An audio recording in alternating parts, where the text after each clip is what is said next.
வணக்கம் மக்களே, நான் தான் உங்க விஜய் வினோத் பேசுறேன். ஒண்ணும் இல்லைங்க. நான் இப்போ ஒரு கேள்வி கேட்கிறேன். ஸ்டாலின் ஐயாவா இருந்தாலும் சரி, எடப்பாடி ஐயாவா இருந்தாலும் சரி, நம்ம விஜய் அண்ணனா இருந்தாலும் சரி, நீங்க இதை பண்ணுங்க அதை பண்ணுங்க எதை வேணா பண்ணுங்க. முதல்ல ஆட்டோக்காரங்களுக்கும் நல்ல வழி பண்ணுங்க. சரிங்களா?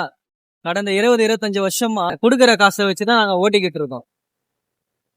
ஏன்னா மீட்டர் இருந்தா நாங்க உங்ககிட்ட யார்கிட்ட எக்ஸ்ட்ராவும் கேட்க மாட்டோம். மீட்டர் போட்டு கொடுங்க தயவு செஞ்சு. நாங்களும் ரொம்ப நாளா போராடிட்டு தான் இருக்கிறோம். இப்போ கூட கிண்டியில கூட ஸ்ட்ரைக் பண்ணோம்.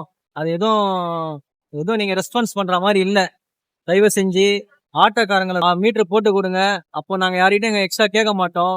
எக்ஸ்ட்ரா கேட்கறேன்னு மட்டும் சொல்றீங்க. மீட்டர் போட்டு கொடுத்தீங்கன்னா நாங்க யாரும் எக்ஸ்ட்ராவே நீங்க ₹1 கூட கொடுக்க தேவையில்ல. மீட்டர்ல என்ன காட்டுதோ நாங்க கேட்டு போயிட்டே இருக்கிறோம். கிலோமீட்டருக்கு ₹10 கொடுக்குறாங்க. யாருங்க ஓட்டுவா? முடியாதுங்க சத்தியமா யாராலையுமே. இப்ப நீங்க கூட ஒரு இடத்துல வேலை செய்றீங்க ஒரு கம்பெனில. ஒரே வருஷமா ஒரே சம்பளத்தை வாங்கிட்டு இருந்தா நீங்க செய்வீங்களா அந்த கம்பெனில? சொல்லுங்க. போனஸ் எல்லாம் கேட்க மாட்டீங்களா? சம்பளம் ஏத்தலாம் கேட்க மாட்டீங்களா? அதே மாதிரிதாங்க இதுவும். நாங்களும் எவ்வளவு நாளுங்க ஒரே அம்மையை ஓட்டிக்கிட்டு இருக்கிறது. சீக்கிரமா சரி, யார் சிஎம் ஆனாலும் பரவாயில்ல. முதல்ல எங்களுக்கு ஒரு வழி பண்ணுங்க. வேற எதுவும் வேணாம். சரிங்களா? தயவு செஞ்சு ஆட்டோ ஓட்டவங்களுக்கு ஒரு நல்ல வழி பண்ணுங்க. அவ்வளவுதான்.